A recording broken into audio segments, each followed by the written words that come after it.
Remember urban legends from when we were younger? Stories were so much creepier then, when we were in school, our minds shaped only by what we could see and hear. Some of these legends seem silly when I think of them now, but one stands out in my mind, one that still rattles me to my bones. Not just because it was creepy, but because it was real.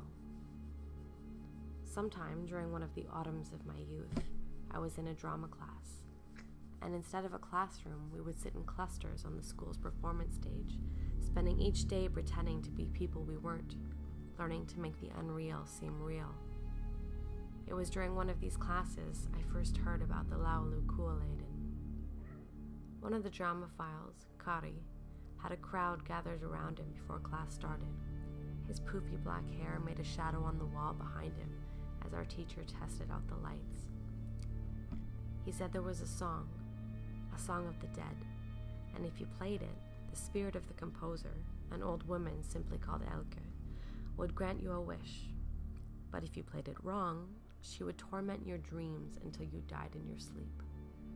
Apparently many had discovered how to play the song, and many had succeeded, but twice as many had failed and died miserable deaths.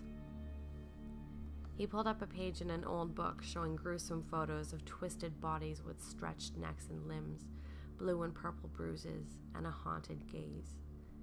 Every single body had open eyes. There was a piano in the corner of the room, an old upright that had seen better days. We were asked not to touch it because it was broken and in need of repair. I'd barely noticed it until I heard of the Laulu Kualaden, but now I couldn't get it out of my mind. Some people live their lives wishing for things in subtle ways, wondering what life would be like if that one thing changed, but never acting on it. I wasn't one of those people. I didn't just wonder, I obsessed. I was one of those unlucky kids whose mothers had decided to move on to new men who were mean, who did unspeakable things. Every day, I wished my mother's boyfriend would disappear. So when Kari in drama class started talking about a song that could grant wishes, my young heart became set on it almost immediately. I ignored the book showing those who had died and focused on finding the sheet music. I'd taken piano, and I could at least read the music, even if I couldn't play it well. I figured if I wanted it badly enough, Elke would grant my wish.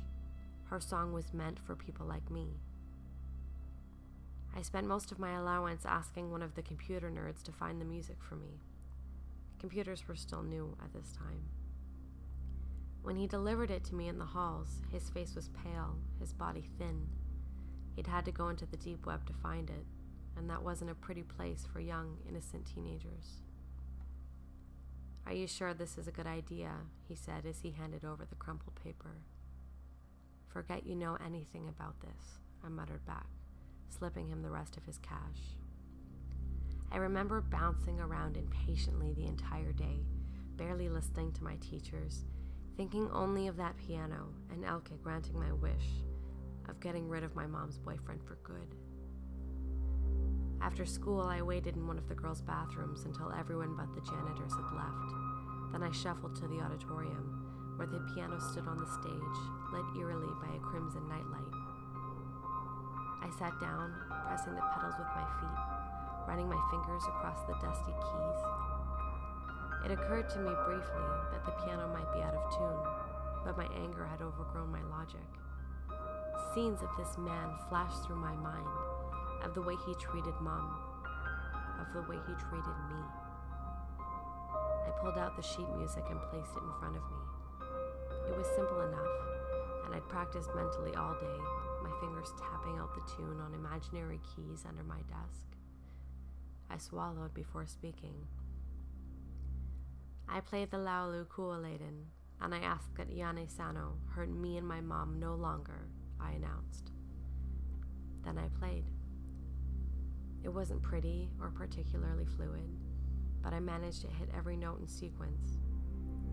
When I hit the final chord, a cloud of dust rained down upon me. Drums sounded in the distance, and a low voice cackled. "It is done." When I got home that night, There was an ambulance in our driveway. My mom's boyfriend had fallen off the roof of the house and broke his neck, dying instantly. My mom held me close to her, sobbing against me while I tried to hide my own smile. I never really thought about the song again, though I did pick up the piano seriously and studied it through university, working my way to becoming a classical pianist. I graduated school, got a job with the local symphony, got married, got divorced. You know how things go. Everything was going pretty well until recently. I started dating an old friend. It's not too serious, but I spend the night at his house sometimes. He has 2 kids, and I thought they were okay with me being around. But I guess I was wrong. I was cleaning my boyfriend's teenage son's room the other day, and I found a piece of paper tucked under his pillow. When I pulled it out, I gasped, and I swear I could hear the deep yet shrill laugh of Elke throughout the room. It was the chords for the Laulu Kualaden.